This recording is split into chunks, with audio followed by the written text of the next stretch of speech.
There comes a moment, silent, yet thunderous, when the patience of the empath, that soft and enduring vessel of receptivity, collapses into something unrecognizable even to itself. You must understand that patience is not infinite. It is a rope woven of countless threads of compassion, threads that can be frayed by constant abrasion. The empath believes that to endure the pain of others is a calling, a sacred mission, but hidden beneath this conviction is a shadow that few dare to confront. For patience, when demanded endlessly, becomes servitude to disrespect, and disrespect is the poison that corrodes the soul's natural dignity. I tell you this not to encourage rebellion against compassion, but to awaken you to the truth that unchecked tolerance can become an unconscious pact with one's own annihilation. When an empath is disrespected, they often remain silent, swallowing the insult as if their silence might transmute the venom into wisdom. But silence, in this case, is not alchemy. It is repression. The insult descends into the unconscious, joining the voices of other swallowed injuries. And from these repressed fragments, the shadow grows. This is why the empath often finds themselves suddenly overwhelmed by emotions that seem disproportionate to the moment. It is not the present offense alone that wounds them. It is the cumulative eruption of 1,000 small humiliations, each one denied expression, now demanding recognition in a flood. The ending of patience is never a sudden act. It is the breaking of a dam that has long been under unseen pressure. Disrespect is not merely a social failing, it is a psychic assault. To be disrespected is to be denied recognition of your individuality, to be treated as if your existence is less than whole. For the empath, whose identity is entwined with the recognition of others, this denial cuts doubly deep. They live by resonance, by feeling the currents of another soul, and when those currents return disdain or indifference, the empath is cast into disorientation. They ask themselves, did I imagine this? Did I create the very disrespect I am now enduring? This reflexive self-doubt is the wound of the anima, the feminine principle within us all that seeks affirmation through relationship. And yet, I must insist, disrespect is real, and it must be confronted, not absorbed. Like a toxin you believe you are destined to neutralize. You see, the archetype of the empath is closely bound to that of the wounded healer. It is no coincidence that those who feel most deeply are often those who were wounded earliest. The empath's capacity for patience, for bearing the unbearable, originates not in innate virtue, but in survival. As children, they endured disrespect in silence.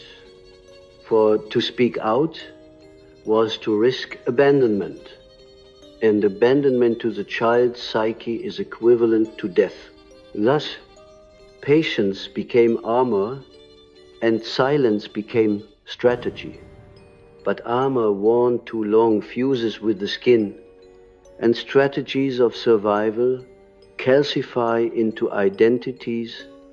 The empath begins to believe they are patience incarnate, forgetting that beneath the armor lies a soul yearning not merely to endure but to be honored.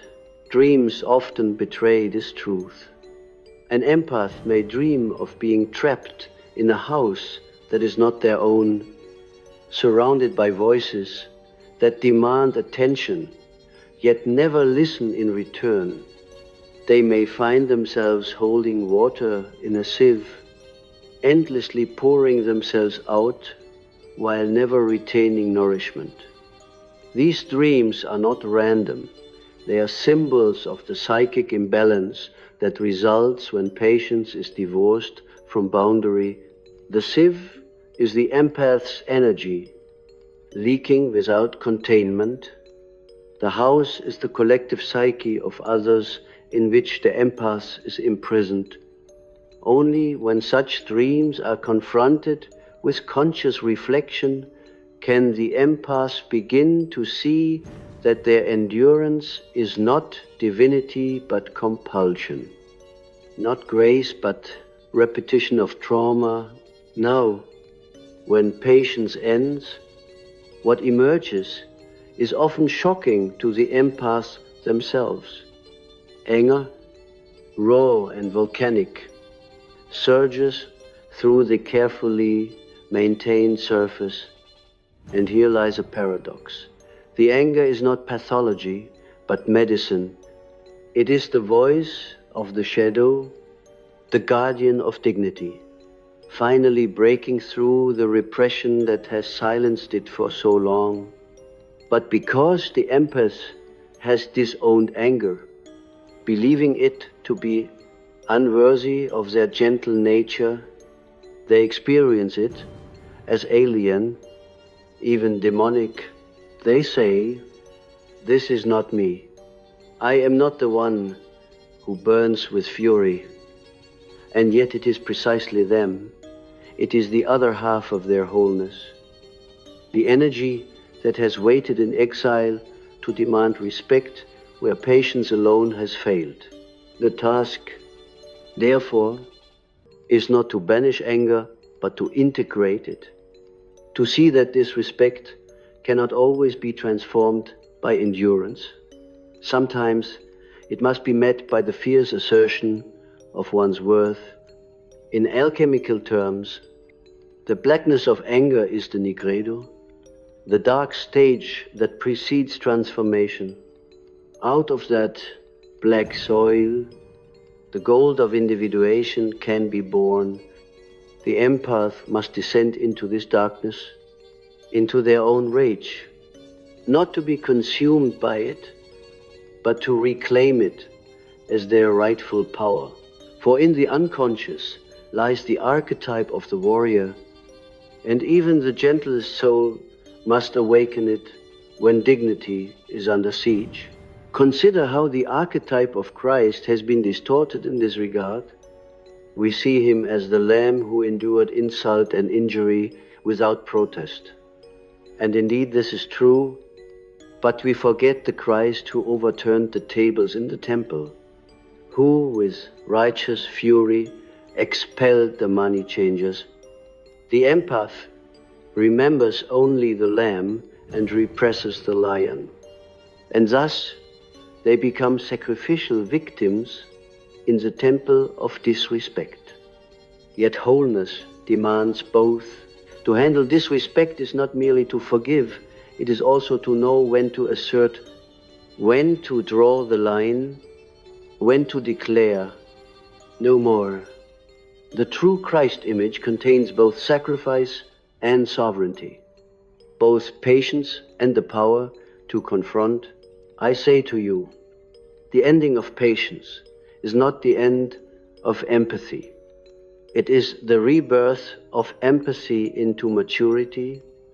To endure disrespect endlessly is to betray the self, and betrayal of the self is the deepest wound of all. When patience ends, the empath is given an opportunity to encounter their shadow, to see in its fury the guardian of their integrity. This is not weakness, this is individuation. And individuation is always born from tension between light and dark, between endurance and rebellion, between compassion and self-respect. Only by holding these opposites without collapsing into either extreme does the soul grow whole. The challenge, however, is that when the empath first encounters disrespect with newfound courage, they are accused of being cruel, selfish, or changed for the worse. Those who have benefited from their endless patience are unsettled by the shift. The empath must resist the temptation to retreat, to apologize for the strength of their voice. This is the initiation. To withstand not only the disrespect, but the backlash that comes when one no longer consents to it. In that crucible, the empath discovers that true patience is not passive endurance, but conscious choice. It is no longer the patience of the child surviving neglect, but the patience of the adult who knows their worth and chooses carefully when to give and when to withhold. Thus, the guide I offer you is not a set of rules, but a call to awakening. When your patience ends, it is not failure. It is the soul insisting that you honor the archetype of dignity. Handling disrespect is not about retaliation, nor about eternal tolerance. It is about integration. To meet it with silence is repression. To meet it with violence is shadow uncontained. But to meet it with clear and grounded assertion, that is individuation, that is the emergence of the self, and in that moment, the empath ceases to be merely a wounded healer repeating their childhood script. They become a whole person, luminous yet rooted, compassionate yet unyielding, finally at peace with both their light and their shadow. When patience has ended and the voice of the shadow begins to rise, the empath encounters a fork in the psychic path. One road leads back into repression, where they attempt to reclothe themselves in silence, convincing the world and themselves that their eruption was a mistake. That anger has no place in the temple of empathy.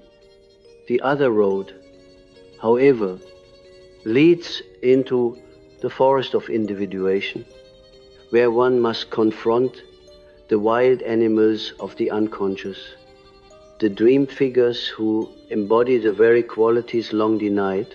It is not enough to speak of boundaries in the abstract. They must be experienced in the soul, seen in dreams, felt in the body, and enacted in life, for the psyche will not tolerate an endless cycle of self-sacrifice. The unconscious, like a neglected God, eventually demands to be honored. In the language of dreams, disrespect often appears as figures who mock, belittle, or ignore the dreamer. The dreamer may find themselves naked in a crowd, their voice drowned out by laughter, or struggling to defend themselves while their words turn to dust. These dreams are not punishments, but revelations. They unveil the truth that the ego has abandoned its throne, leaving the kingdom of the self vulnerable to invasion. The empath who accepts disrespect without protest has, in symbolic terms, left their crown unattended. And what is unattended in the psyche becomes possessed by shadow. The mocking dream figures are not merely external aggressors, they are the internalized voices of those who once disrespected the dreamer, voices now animated in the unconscious until they are faced with awareness. I have seen patients whose entire demeanor was that of bowed shoulders, quiet eyes, and a voice that trailed off before completing a sentence. They were embodiments of patience, but also of invisibility. And invisibility is the soil in which disrespect flourishes. When one does not claim their full presence, others will unconsciously sense the absence and treat it as permission to diminish. This is not cruelty alone. It is the psychic law that what is unclaimed within will be projected without. The empath, by refusing to own their power, attracts those who would abuse it, not as cosmic punishment, but as a mirror, as an invitation to see what has been lost in themselves. Let us speak of archetypes here. For archetypes are the eternal patterns through which human life is lived. The empath resonates with the archetype of the Great Mother, the nurturer who gives without end, who gathers the wounded to her breast and holds their suffering. But the Great Mother has two faces. One is nurturing, but the other is devouring. If the empath refuses to set boundaries, they unconsciously invoke the devouring aspect, not against others but against themselves. They become consumed by their own giving, hollowed out by patience turned into martyrdom. To remain only in the light phase of the archetype is to court destruction. One must integrate the darker phase to say, I give because I choose, but I will not give when it violates my soul. In this way, the archetype is balanced. And the empath emerges not as victim, but as sovereign caretaker of their own psychic energy. Here, the role of anger becomes clearer. Anger is the sword of the self. It is not meant to slash indiscriminately, but to cut away what does not belong, to sever ties with what disrespects the dignity of the soul. The empath who disowns anger disowns their sword, and thus they remain defenseless in a world that does not always honor gentleness. To reclaim anger is not to become cruel, but to rediscover the capacity for protection. In myth, every nurturing goddess has her warrior counterpart. Isis, who heals but also commands spells of fierce banishment. Kali, who embraces but also destroys illusion. Mary, who is tender but also crushes the serpent underfoot. The empath must recognize this duality, that love without power is incomplete, and power without love is tyranny. True individuation demands the marriage of both disrespect, then becomes a teacher. It arrives like an unwelcome visitor, but it carries the gift of revelation. It forces the empath to see where they have abandoned themselves, where they have mistaken tolerance for transformation. When the soul is disrespected, a fire is lit in the unconscious, and this fire can either burn destructively or illuminate the path to wholeness. The choice lies in whether the empath turns inward to confront the shadow or outward to merely reenact the same pattern. To turn inward is to ask, why does this wound pierce me so deeply? What in me has agreed to carry this weight?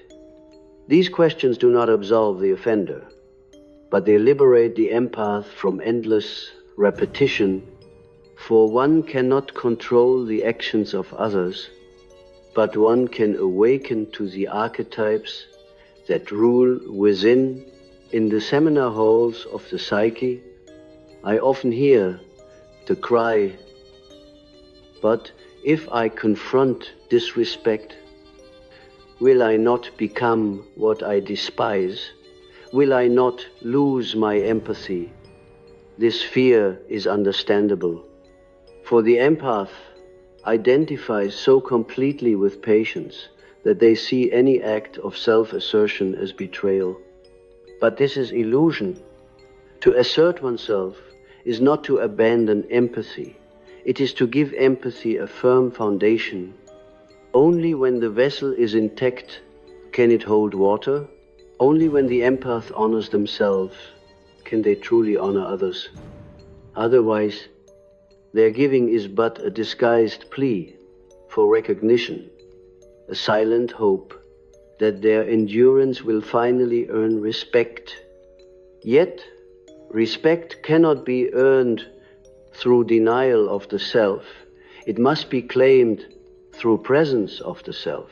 Notice how the psyche communicates through symbols.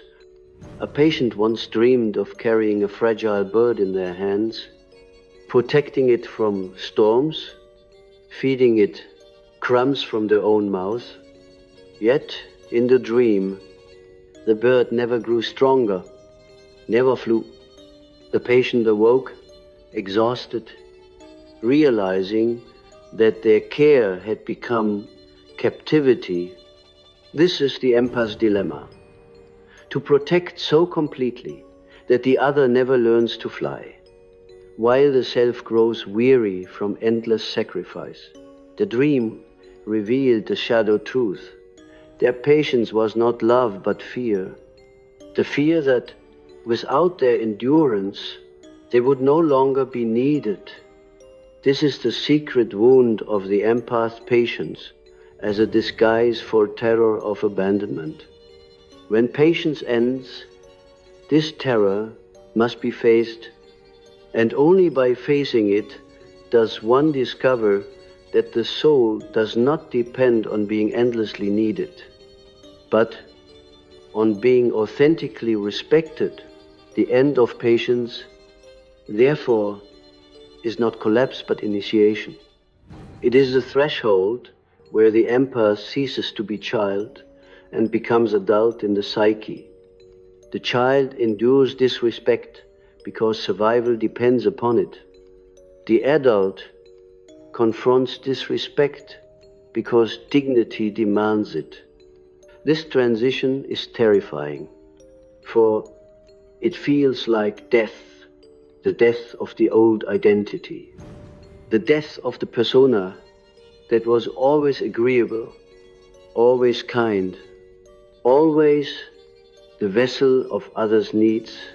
Yet, in Jungian psychology, death is always the prelude to rebirth.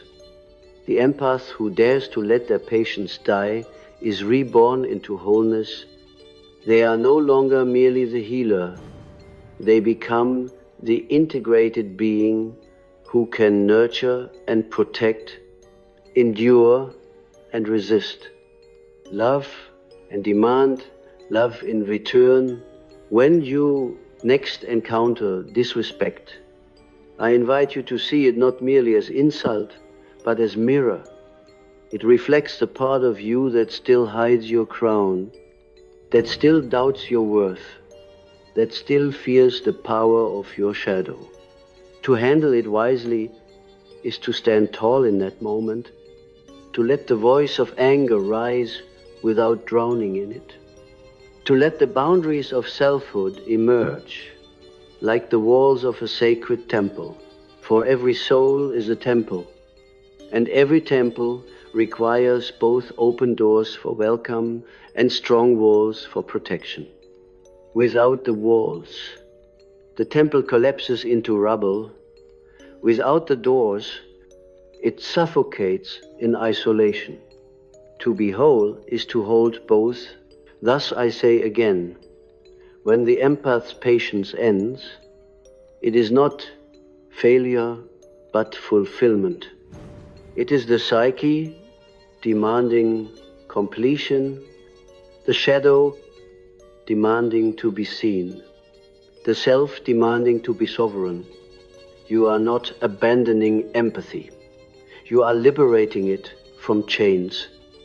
You are not betraying compassion. You are allowing it to stand alongside power. And in this alchemy, disrespect loses its poison, for it no longer defines you.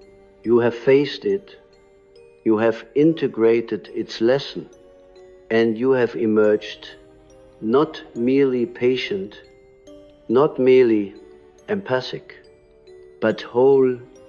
In every age, the problem of disrespect is not merely personal, but collective. The empath in their individual life carries on their shoulders something that the entire culture has failed to reconcile. You may think of your pain as uniquely yours, yet you are woven into the great web of the collective unconscious, where archetypes move like hidden rivers, shaping the fate of generations. When you endure disrespect silently, you echo the countless ancestors whose voices were silenced by power, by oppression, by the demand to conform. And when you finally say no, when patience ends and the shadow speaks, you are not merely asserting yourself, you are healing an ancestral wound. You are allowing the collective to glimpse what has long been buried. I have seen it in dreams. A patient dreams of standing before a tribunal, accused of crimes they did not commit. Their words dismissed by faceless judges. The dreamer awakens in tears, feeling the weight not only of their own life, but of centuries of injustice. This is the mystery of the psyche. The personal wound is never purely personal. It is an archetypal drama, and in confronting it, you stand in the arena with countless souls who came before you. To handle disrespect is therefore not a trivial matter of etiquette. It is a ritual act, a rebalancing of the cosmic scales.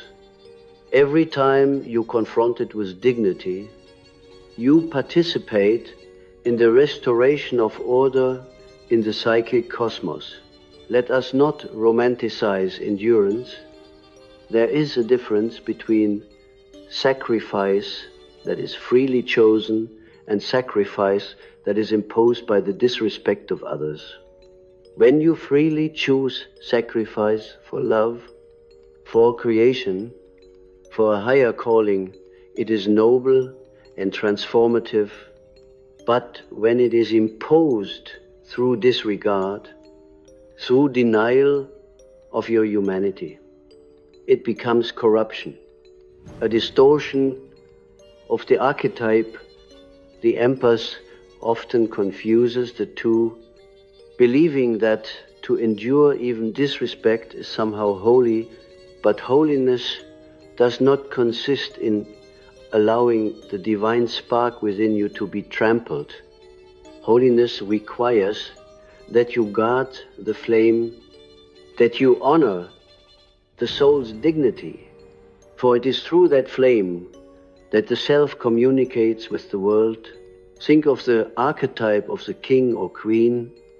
Their role is not to be endlessly patient with those who mock their authority. Their role is to embody justice, to protect the realm, to demand respect, not for ego's sake, but for the sake of order itself. When the empath discovers this archetype within, they realize that their own dignity is not negotiable, for it is part of the great fabric of meaning. To tolerate disrespect endlessly is to allow the kingdom to fall into chaos. To assert boundaries is not vanity, it is sovereignty. In that act, you reclaim the throne of your own psyche. And only from that throne can you rule your life with wisdom. But I know the fear that arises. The empath trembles at the thought of saying no, of refusing, of disappointing others. They imagine abandonment, rejection, the collapse of every bond they have built. Yet this fear itself is the echo of childhood, where no was dangerous, where refusal led to punishment or withdrawal of love. You must see that the fear belongs to the child, not to the adult self. The adult who says no does not risk annihilation. They risk only the loss of those who never truly respected them. And is that loss not liberation? For what is the value of a bond built on disrespect? What is the worth of a love that requires your silence as its condition? It is better to stand alone in dignity than to be surrounded in false harmony. The collective resists this awakening. Cultures often sanctify the empath's silence, praising patience while secretly exploiting it. We see it in institutions, in families, in religions. The silent sufferer is held up as the ideal, while the one who speaks is condemned as rebellious or ungrateful. But this is not the voice of the self. It is the voice of a collective shadow that thrives on imbalance. To confront disrespect is therefore to confront not only individuals, but the very systems that have normalized the silencing of sensitivity. This is why the empath often feels such backlash when they finally assert themselves. It is not merely personal resistance, it is archetypal resistance. The inertia of centuries of unconscious patterns. Yet this resistance is proof that the act is sacred, that the no spoken in truth has power to shift the unseen order.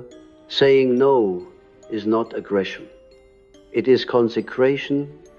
It is the act of drawing a circle around the temple of your soul and declaring, this is sacred ground. You may enter only with reverence. In myth, the guardian at the gate is often fierce, armed with sword or flame, not because they hate, but because they protect the holy. The empath must recognize that their own boundaries are such gates, and their anger is the flame that guards them. To suppress that flame is to leave the temple open to desecration. To wield it consciously is to honor the divine within, and when others recoil at this fire, it is not proof of your cruelty, but of their inability to approach with respect. The fire does not destroy what is true, it only consumes what is false. Dreams will confirm this transformation, where once you were silent in the tribunal, now you dream of finding your voice, of speaking words that silence the accusers. Where once the bird in your hands could not fly, now it spreads its wings and soars, leaving you free to walk unburdened. Where once the house was filled with demanding voices, now the walls grow strong, and you find your own room where silence is sacred. These are not fantasies. They are signals that the unconscious recognizes your growth, that the archetypes have shifted, that the self is rebalancing its forces. The psyche always rewards truth with images of liberation, but understand, individuation does not mean eradicating patience. It means transforming it from compulsion into choice. The mature empath does not abandon compassion, they refine it. They no longer give because they must, but because they choose, because the giving arises from fullness rather than depletion. Their patience is no longer the silence of repression, but the spaciousness of wisdom. They can endure much, but not everything. They can forgive, but not deny. They can love, but not at the cost of their own soul. This is the paradox of individuation, that by integrating the shadow of anger, patience itself becomes more luminous, more powerful, more authentic. Disrespect will always exist in the world. You cannot eliminate it, just as you cannot eliminate shadow from the psyche, but you can learn to meet it without collapse, without endless self-betrayal. You can stand as the temple stands, open yet guarded, compassionate yet sovereign.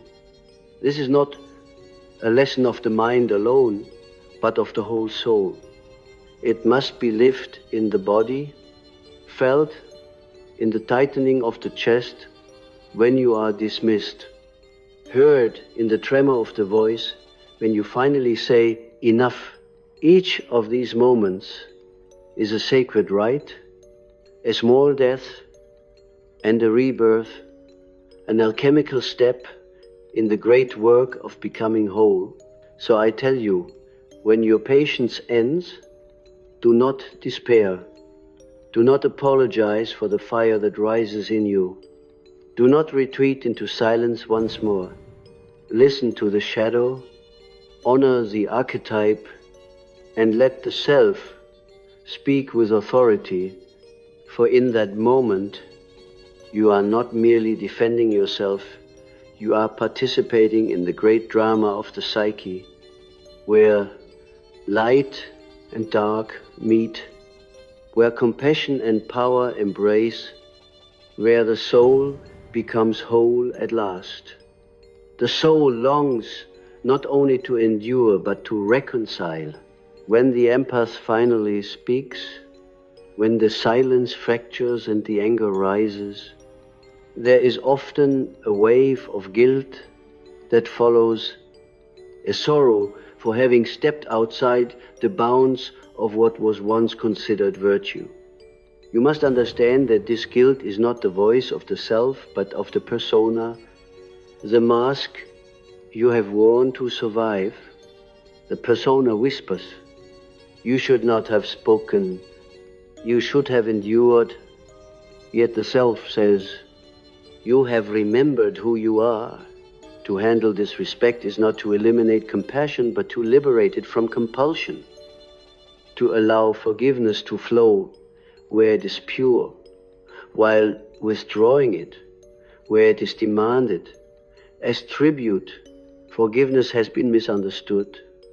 To forgive is not to pretend the wound did not occur, nor to sanctify the one who inflicted it. True forgiveness arises only when the soul has first honored its own pain, when the anger has been acknowledged and integrated. Otherwise, forgiveness becomes another mask, a polite lie that keeps the wound festering in the unconscious.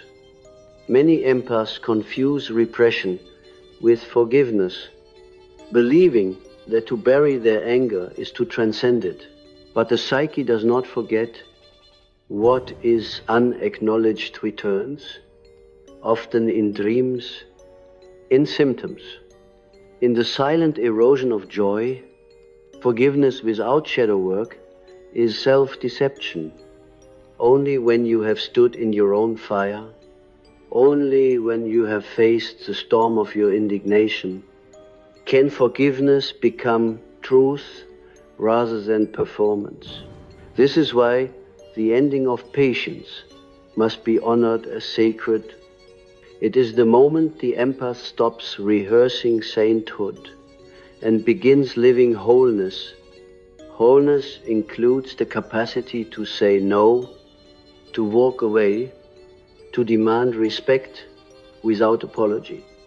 In this wholeness, forgiveness is no longer a reflex, but a conscious act chosen when the soul is ready, withheld when it would betray dignity.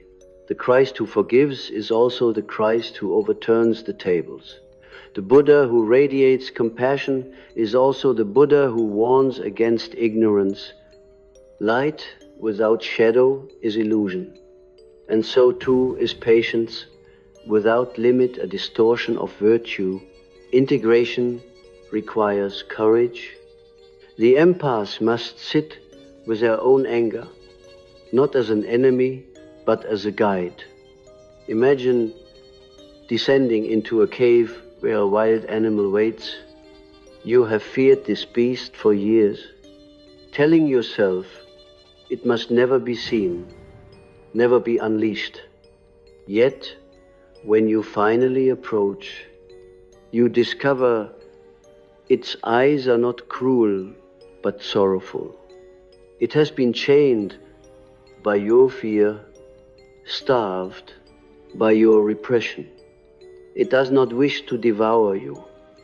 It wishes to protect you. This beast is your shadow, your anger, your strength. When you unchain it, it does not run rampant, but walks beside you as guardian. This is the mystery.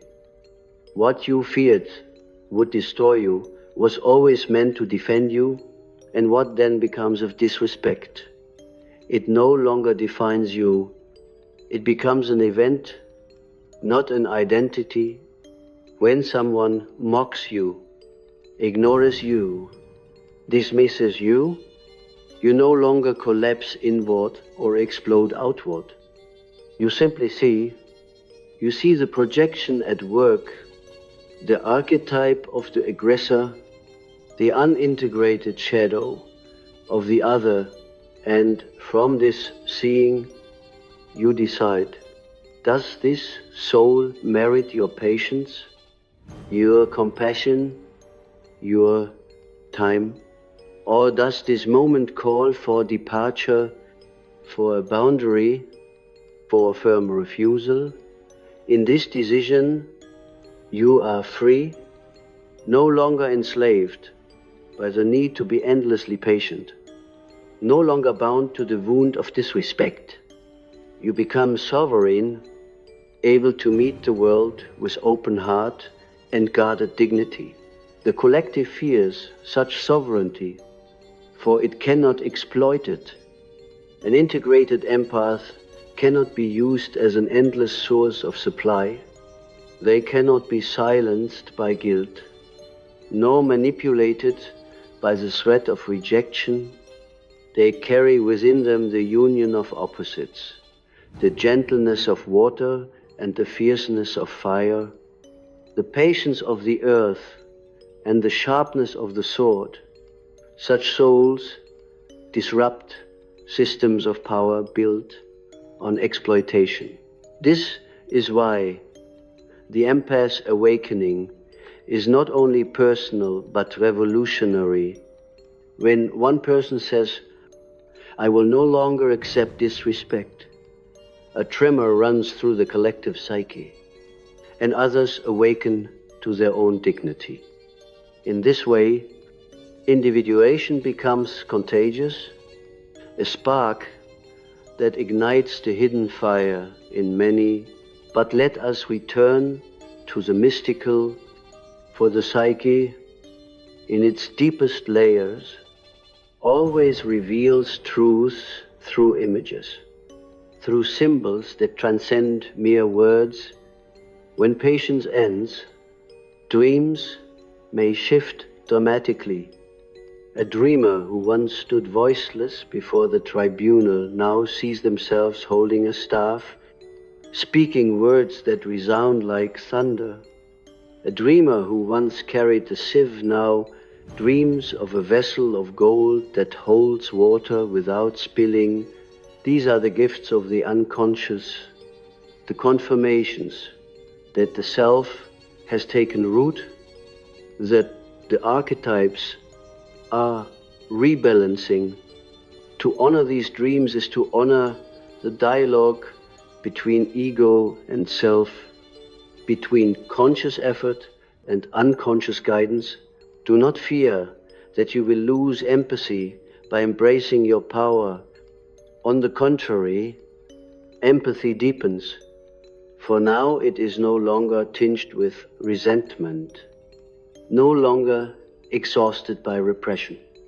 It flows freely, chosen rather than compelled. You can sit with another's pain without dissolving into it. Listen to another's disrespect without internalizing it. You know where you end and where the other begins. This is the boundary that transforms empathy from sacrifice into gift. The soul no longer says, I must endure in order to be loved. It says, I am whole. And from this wholeness, I choose when to give. This is the sacred maturity of the empath. And what of those who continue to disrespect you? Their presence becomes diagnostic rather than defining. You see their actions as symptoms of their own shadow, their own wound. You no longer take it as truth about your worth. You may still feel the sting, for the soul is sensitive by nature, but the sting no longer festers into identity.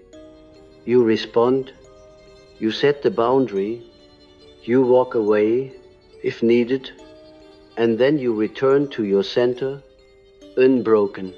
This is the true miracle. Not that disrespect vanishes, but that it no longer possesses you. It comes and goes like weather, while you remain the mountain.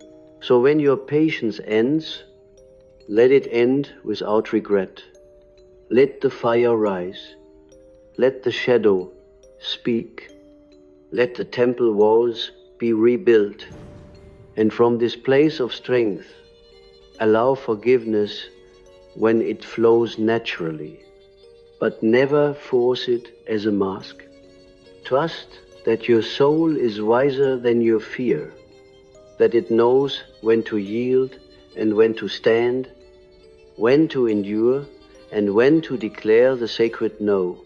This is the art of individuation, the dance of opposites, the embrace of wholeness, the birth of the true self in the crucible of lived experience.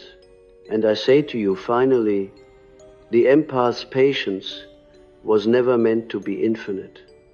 It was meant to be the threshold, the beginning, the seed of something greater. When it ends, you discover not the death of your gift, but its transformation. For patience without power is slavery, but patience with power is majesty. In that majesty, you will walk through the world, not as victim, but as sovereign soul, luminous with compassion, yet crowned with dignity, able to love without losing yourself, able to forgive without betraying yourself, able at last to handle disrespect, not with collapse, but with the